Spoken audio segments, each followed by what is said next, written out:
Matagal ko na pong gustong ikwento itong creepy experience ko noong OJT pa lang ako. At dito ko napiling ikwento sa PNT Stories. Tawagin nyo na lang akong Ayel. Third year college student ako noon.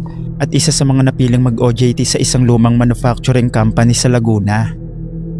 Excited ako noong una dahil sabi ng mga kaklase ko, maganda raw ang experience doon at marami kang matututunan. Unang araw ko pa lang, napansin ko ng kakaiba ang lugar. Malaki ang gusali, pero luma na ang karamihan ng mga bahagi nito. Mahaba ang pasilyo, malamlam na ilaw, at may mga seksyong bihira ng puntahan ng mga empleyado. Dahil baguhan ako, sinusunod ko lang ang lahat ng utos. Bandang alas 5 ng hapon, sinabi ng HR na kailangan mag-overtime dahil maraming kailangan i-file na dokumento. Pagsapit ng alas 6, halos nagsiuwian na ang lahat. Naiwan na lang kaming iilan. Habang inaayos ko ang mga papeles, may lalaking lumapit sa akin. Nasa 50 years old na siguro yun. Nakaputing long sleeve, planchado ang pantalon, at may suot na lumang ID lace. Ikaw ba ang bagong OJT? Opo. Halika, tuturuan kita. Napakabait niya. Tinuruan niya ako ng tamang proseso ng inventory, pag-code ng reports, at kung paano iwasan ang mga karaniwang pagkakamali. Mahinahon siyang magsalita at parang napakarami niyang alam. Salamat po, sir. Tawagin mo na lang akong Sir Roberto. Mula noon, gabi-gabi ko siyang nakakasama tuwing overtime. Nakapagtataka lang dahil tuwing may ibang empleyadong dadaan, parang hindi nila siya napapansin. Akala ko normal lang yon. Isang gabi, tinanong ko ang isa kong kasamang regular employee. Sir, si Sir Roberto po ba? Matagal na rito. Napatingin siya sa akin. Sinong Roberto? Yung supervisor po na nagtuturo sa akin gabi-gabi. Bigla siyang natahimik. Ha? Wala namang supervisor na Roberto. Napatawa pa ako nun. Sir, lagi ko siyang kasama. Anong itsura? Nang ilarawan ko ang muka at pananamit nito, unti-unting namutla ang empleyado. Ano? Hindi pwede. Hindi niya na ako kinausap pagkatapos nun. Kinabukasan, napansin kong nagbubulungan ang mga empleyado habang palihim akong tinitignan. Bandang gabi, muli kong nakita si Sir Roberto. Ngumiti siya. Huwag mo na lang silang pansinin. Tumango na lang ako. Habang nagtatrabaho kami, napansin kong sobrang lamig ng opisina kahit naka-off ang aircon. Nang minsang mag-abot siya sa akin ng folder, aksidenteng nahawakan ko ang kamay niya. Napatigil ako. Napakalamig nun. Napansin niya ang reaksyon ko. Natatakot ka ba? Napailing ako kahit nanginginig na ako. Pagkatapos nun, nagsimula nang mangyari ang mga kakaiba. Tuwing daraan ako sa salamin, minsan ako lang ang nakikita ko. Wala siyang refleksyon. Kapag naglalakad siya sa hallway, wala rin akong naririnig na yabag. At higit sa lahat, hindi ko pa siya nakitang kumain, uminom, o kahit humawak ng cellphone. Isang gabi, inutusan niya akong kumuha ng lumang record sa pinakang dulong archive room. Pagpasok ko ron, naamoy ko agad ang alikabok at lumang papel. Habang naghahanap ako, may nakita kong frame picture na nakapatong sa isang cabinet. Halos mahulog ko yun sa gulat. Si Sir Roberto, mas bata lang siya doon ng kaunti. May itim na laso ang larawan. Sa ibaba nito, may nakasulat. In loving memory of Supervisor Roberto Cruz, 1968 to 2019. Nanginginig akong lumabas ng archive room. Paglabas ko, nakita ko siya sa dulo ng hallway. Ngumiti. Hinahanap mo ba ako? Unti-unti siyang lumapit. Pero ngayon ko lang napansin, hindi pala siya naglalakad. Lumulutang siya. Habang papalapit siya, unti-unting namumutla ang mukha niya. Lumalalim ang mga mata. Nagkaroon ng maitim naman siya ang puti niyang long sleeve. Parang may dugong tumutulo mula sa loob. "Sir." Hindi ako makagalaw. Huminto siya sa harapan ko. Mahinawan pa rin ang boses niya. "Hindi ko natapos ang trabaho ko." Biglang kumurap ang lahat ng ilaw. Narinig ko ang malalakas na kalabog ng mga kabinet. May mga papel na lumilipad kahit walang hangin. Tapos, dahan-dahan niyang itinaas ang ID niya. At ang litrato sa ID, bulok na ang muka. Halos maubusan ako ng hininga. Tumakbo ako ng buong lakas palabas ng opisina. Naririnig ko ang boses niya sa likuran ko.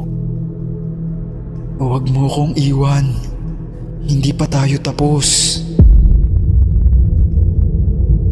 Paglabas ko ng building, nawalan ako ng malay. Nagising ako kinabukasan sa klinik ng kumpanya. Nandun ang HR at ang plant manager. Nakatingin lang sila sa akin. Pagkakwento ko ng lahat ng nangyari, maya-maya, ang sabi ng plant manager, "Totoo ang nakita mo. Ang nakita mo, si Sir Roberto." Ayon sa kanya, si Supervisor Roberto raw ang isa sa pinakamagaling na supervisor noon. Habang nagsusupervise siya ng night shift, bumagsak ang mabigat na steel rock at nadaganan siya at namatay. Matapos yun, doon na siya nagsimulang magparamdam.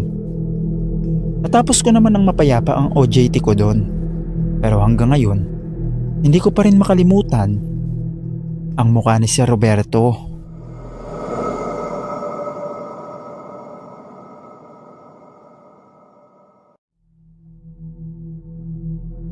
Ako si Ryan, at ito ang pinakang nakakatakot at nakakapanindig balahibong karanasan sa buong buhay ko. Hanggang ngayon, tuwing naaalala ko ang gabing yon, hindi ko pa rin matanggap kung paano ako nakauwi ng ligtas. Hindi ko alam kung panaginip lang ba yon, kababalaghan, o isang bagay na hindi kayang ipaliwanag ng isip ng tao. Pero isang bagay ang sigurado ko, hindi ko yun inimbento. Nangyari ito, ilang taon na ang nakalipas. Galing ako noon sa trabaho at halos ginabi na ako nang makarating ako sa terminal. Pagod na pagod ako at gusto ko na lang makauwi. Kaunti na lang ang mga tao sa paligid. Isa-isa nang nagsasara ang mga tindahan at ang ibang pasahero nakasakay na sa mga huling biyahe. Akala ko nga nun wala na akong masasakyan. Habang nakaupo ako sa isang sirang bangko sa terminal, may narinig akong mahinang ugong ng makina. Paglingon ko, isang lumang bus ang dahang-dahang huminto sa harapan ko. Luma na ang pintura nito, kupas na ang kulay, at parang dekada na ang tanda. Ang pinaka nakapagtataka, wala itong karatolang nakasaad kung saan ang biyahe. Walang pangalan ng ruta, wala ring numero. Basta nakabukas lang ang pinto, parang hinihintay ako.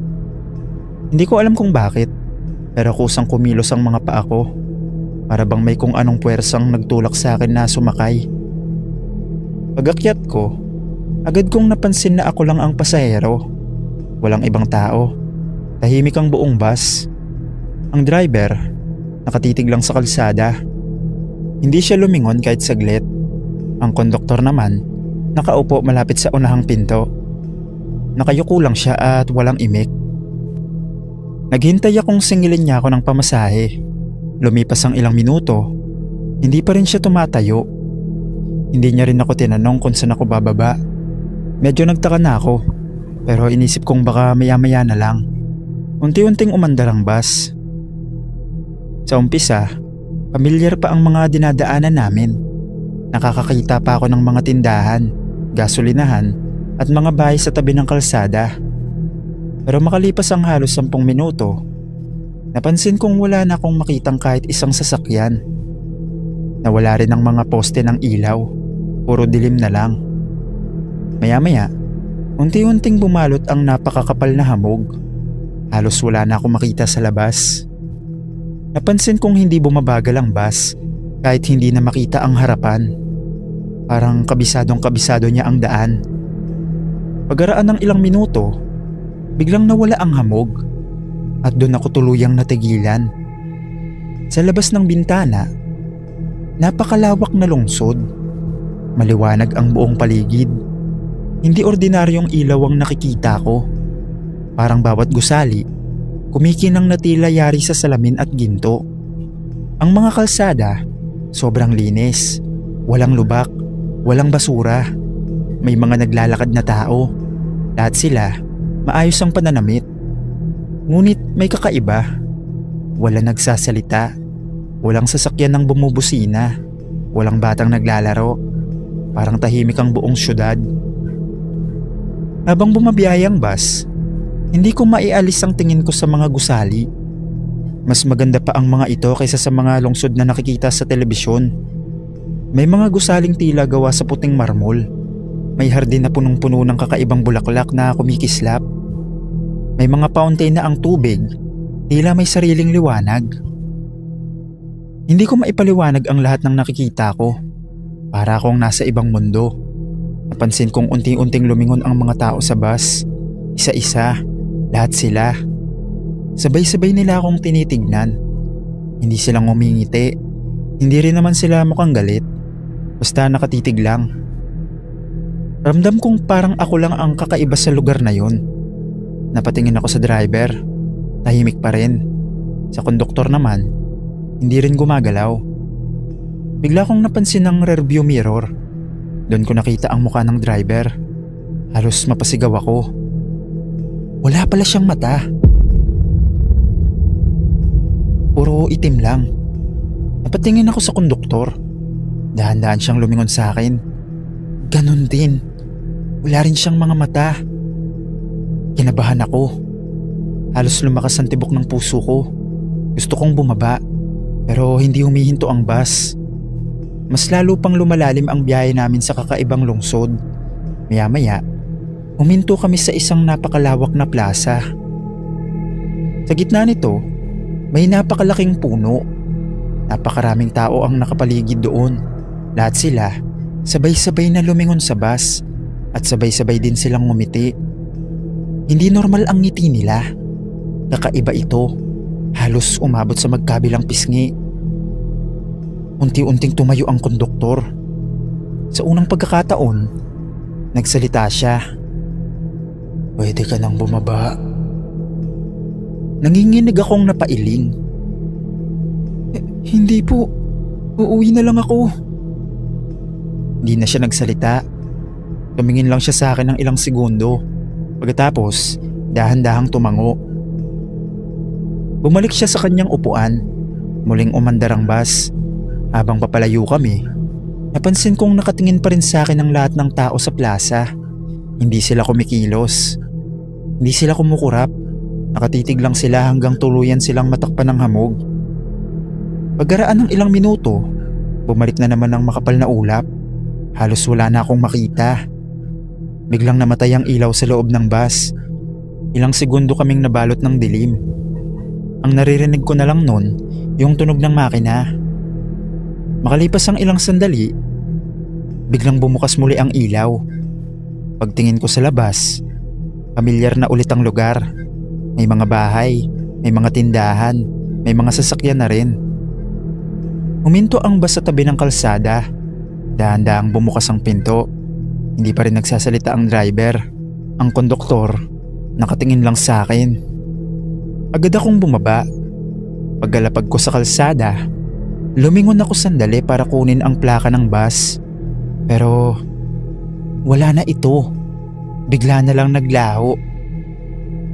Napatakbo na ako nun pa uwi. Mula noon, hindi na ako sumasakay sa mga bus na walang karatula.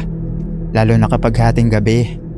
At sa tuwing nakakakita ako ng makapal na hamog sa isang tahimik na kalsada, bumabalik sa isip ko ang lungsod na napakaganda. Ngunit ramdam mong hindi para sa mga taong tulad natin. Hanggang ngayon, iniisip ko kung biringan ba yung napuntahan ko. At sana, hindi na yun maulit.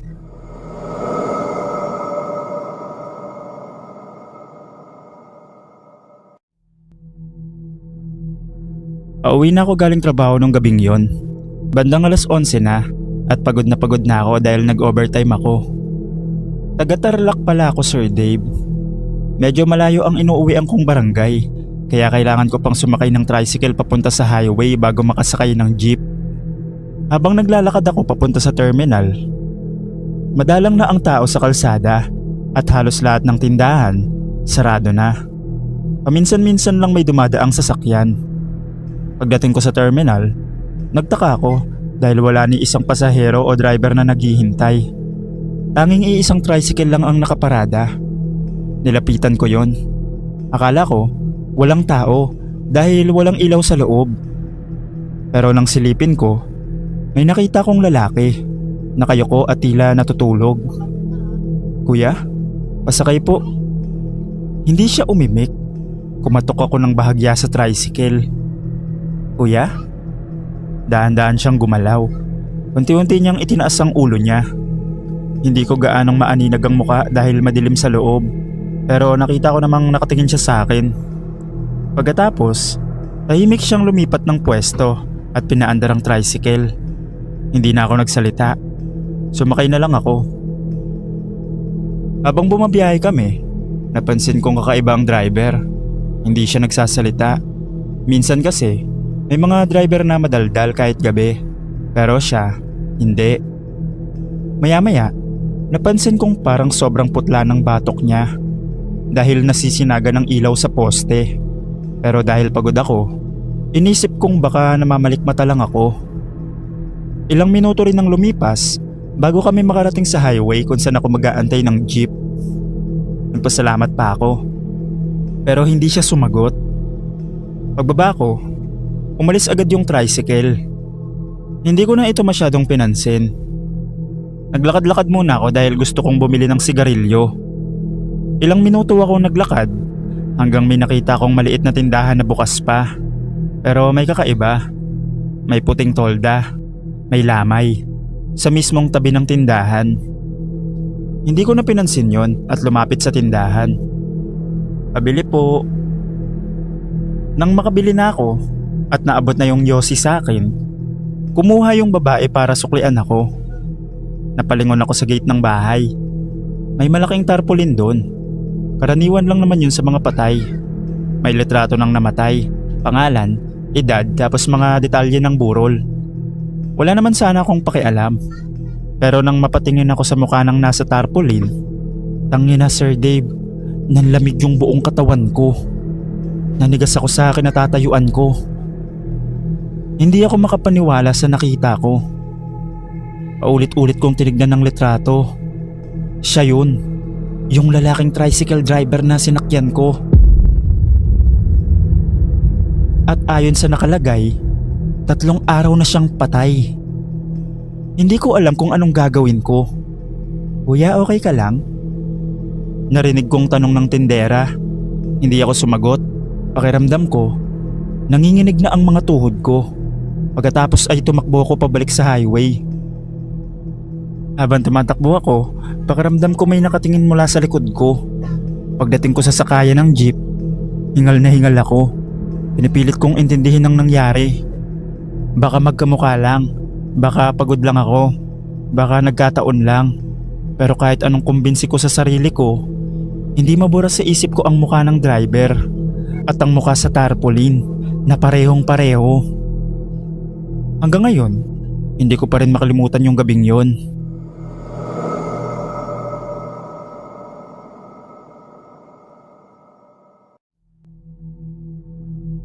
Hindi ko talaga makakalimutan ang gabing yon.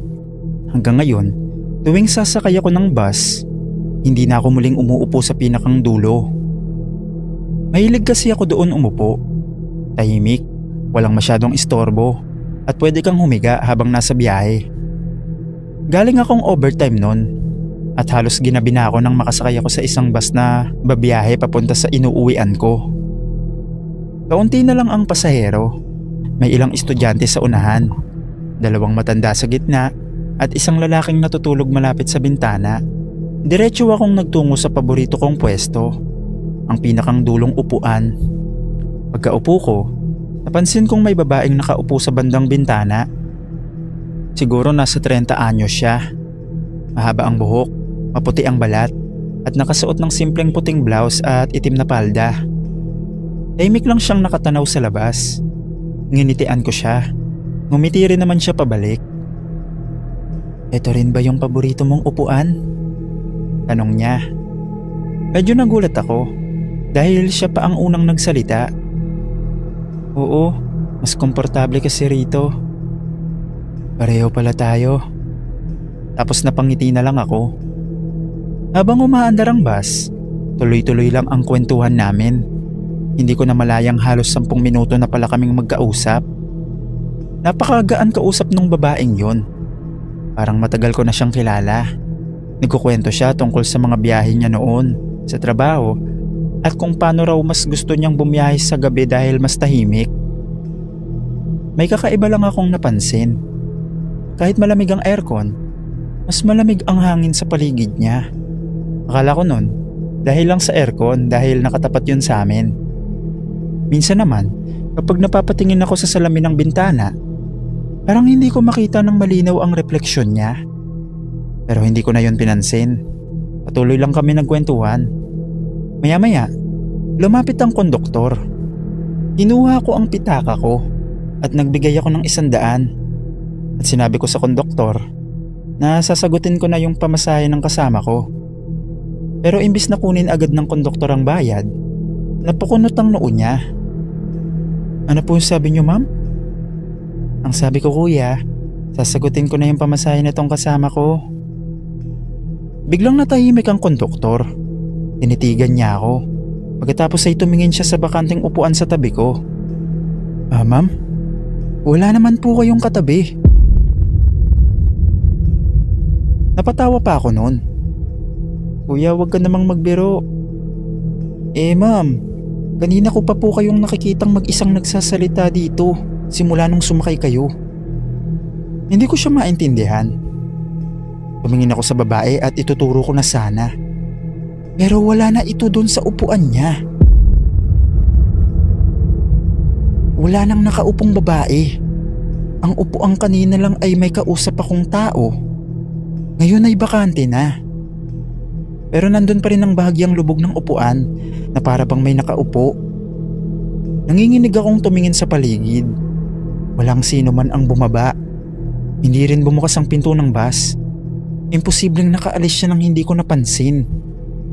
Nandun pa rin ang malamig na hangin sa tabi ko. Napahawak ako nun sa dibdib ko habang halos hindi ako makahinga. Hindi na ako nagdalawang isip. Pagdating sa susunod na hihintuan, halos patakbo akong bumaba ng bus. Kahit malayo pa ang bahay namin, naglakad na lang ako kaysa sumakay ulit. Habang naglalakad ako, paulit-ulit na tumatakbo sa isip ko ang mukhang babaeng ilang minuto ko lang nakakwentuhan. At matapos ang karanasan kong yun, tuwing sasakay ako ng bus, hindi na ako umuupo sa pinakang dulo.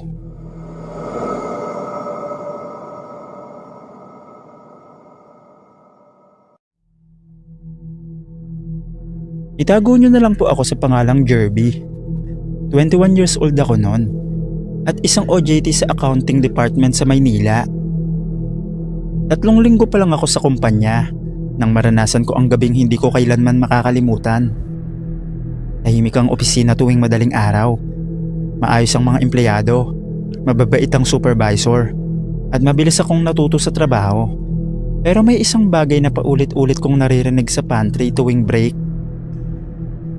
"Kapag ginabi ka rito, wag mong papansinin si Tutoy." Akala ko noon, biro lang. Tuwing maririnig ko ang pangalang yun, nagtatawanan lang ang iba pero halatang pilit ang mga ngiti nila. "Sino ba si Tutoy?" tanong ko minsan. "Dati siyang utility dito. Bigla na lang daw siyang namatay sa building. Simula nun, hindi na nawala ang pagpaparamdam niya, lalo na kapag iisa na lang ang tao sa opisina." Napailing lang ako. Hindi naman ako madaling maniwala sa multo. Dumating ang Biyernes. Nagkataong deadline ng reports namin, kaya kailangan kong tapusin ang encoding ng mga resibo at liquidation forms. Bandang 6:00 pa lang, Nagsimula nang magsiuwian ng mga empleyado. "Jerby, kaya mo na yan?" Tanong ng supervisor. "Opo, mga 1 oras lang siguro." Sige, huwag kang magpapagabi." Napangiti na lang ako. Pagdating ng alas 7, ako na lang ang natitira sa buong floor. Tahimik na noon. Ang tunog na lang na naririnig ko noon sa floor ay tunog ng keyboard at mahinang tunog ng wall clock. Habang nagtatype ako, biglang may kumatok. Napatingin ako sa glass door. Walang tao. Lumabas ako para sumilip. Mahaba ang hallway. Walang kahit sino. Inisip kong baka lumalawak lang ang tunog sa gusali. Bumalik ako sa mesa. Ilang minuto ang lumipas. May narinig naman akong yapak. Parang may naglalakad. Tapos tumigil. Tapos nagpatuloy ulit. Tumayo ako. "May naiwan pa ba dito?" Pero walang sumagot. Isa-isa kong sinilip ang bawat pwesto. Lahat walang tao. Pagbalik ko sa mesa, bigla kong napansing nakabukas ang isang drawer na sigurado akong isinara ko kanina. Isinara ko ulit. Hindi ko na lang pinansin. Bandang alas 8, nagsimulang mag-flicker ang mga ilaw. Nagpatay sindi. Sabay nun, ang malamig na hangin na parang may aircon na nakatutok mismo sa batok ko. Inilabutan ako. Pagharap ko sa monitor, may bagong file na nakabukas. Hindi ako ang nagbukas nun. Ang nakasulat lang sa puting screen, "Uwian na." Bigla kong naalala ang sinabi nila tungkol kay Tutoy. Mabilis kong isinara ang file. Pero ilang segundo lang, kusang bumukas ulit. Ngayon, may dagdag ng isang linya. "Mag-isa ka na lang." Nanginginig na ang kamay ko. Hinugot ko ang flash drive at nagsimula ng magligpit. Habang isinasara ko ang bag ko, may narinig akong boses. "Kuya." Tumigil ako. "Kuya." Mula yun sa likod ko, dahan-dahan akong lumingon. Sa dulo ng opisina, sa pagitan ng 2 cubicle, may nakatayong maliit na figura. Payat, nakalumang uniforme. Hindi ko makita ang muka.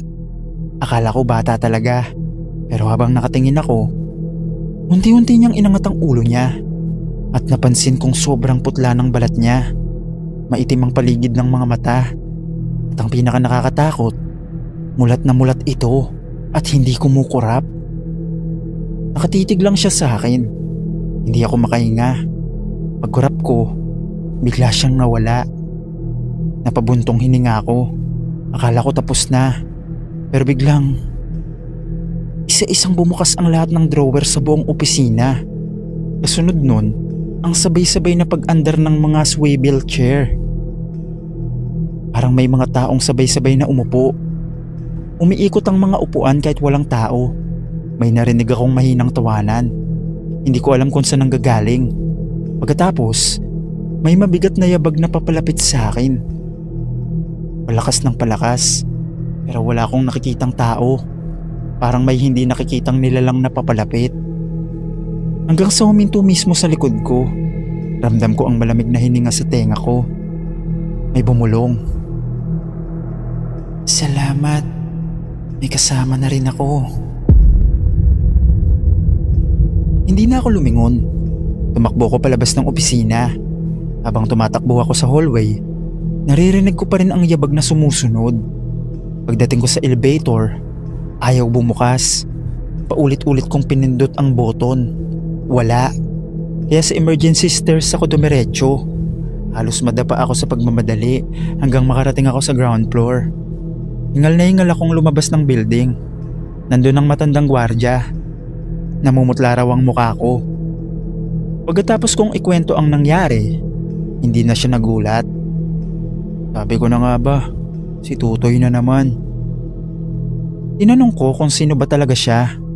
Sabi ng gwardya, siya daw yung batang utility helper na tinatawag nilang Tutoy. Isang gabi daw, Pinaiwan daw ito para tumulong sa pag-aayos ng mga dokumento. Hindi na raw ito nakauwi dahil may sakit pala yun sa puso at inatake habang nagtatrabaho sa floor na yon. Mula raw noon, marami ng empleyado ang nagsasabing may batang boses na tumatawag ng "Kuya". May mga computer na kusang nagbubukas at mga drawer na sabay-sabay bumubukas kapag iisa na lang ang tao sa opisina. Hindi na raw bago yun sa mga regular.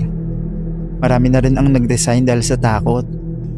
Pagdating ng Lunes, bumalik ako para tapusin ang OJT ko at natapos ko naman yun. Kahit may ganun akong naranasan.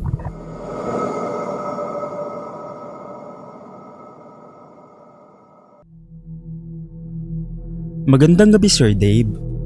Ako si Renz at gusto ko lang ikwento ang nangyari sa akin sa probinsya namin sa Tarlac.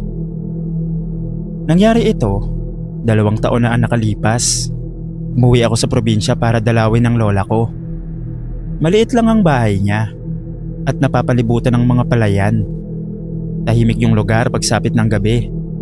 Ang maririnig mo lang, tunog ng kuliglig at hangin na dumadaan sa mga puno. Bandang 11:00 ng gabi, natutulog na ang lahat. Ako na lang ang gising dahil nanonood ako ng video sa cellphone. Bigla akong nakarinig ng 3 mahinang katok sa pinto. Akala ko may kapitbahay na may kailangan. Pagtingin ko sa bintana, wala namang tao. Madilim ang labas.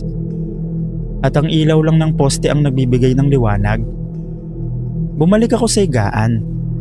Makalipas ang ilang minuto, narinig ko na naman. Mas malakas na. Tinawag ko ang lola ko. "La, may kumakatok yata." Nagising siya at seryosong tumingin sa akin. "Huwag mong bubuksan kahit ilan beses pa yang kumatok."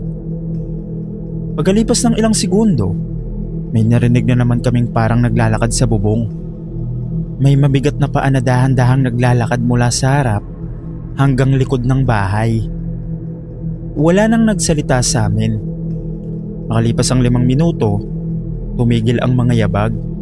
Akala ko tapos na, pero maya-maya, may boses na tumawag sa pangalan ko. "Renz, lumabas ka." Mahina lang pero malinaw. Kinabahan ako noon. Dahil boses yun ang yumao kong tiyuhin na ilang taon nang patay. Napahawak ako sa braso ng lola ko. At sinabi niya, "Huwag kang sasagot. Hindi siya yan." Halos 1 oras ding paulit-ulit na may kumakatok at tumatawag sa pangalan ko. Pagsapit ng madaling araw, bigla na lang tumahimik ang paligid. Kinabukasan, tinanong ko sa lola ko kung ano ba yun. At sinabi niyang hindi na raw bago yun sa lugar nila. Ayon sa kanya, may mga nilalang daw na gumagala kapag hating gabi at ginagaya ang boses ng mga kakilala o mahal sa buhay para mapalabas ang tao sa bahay.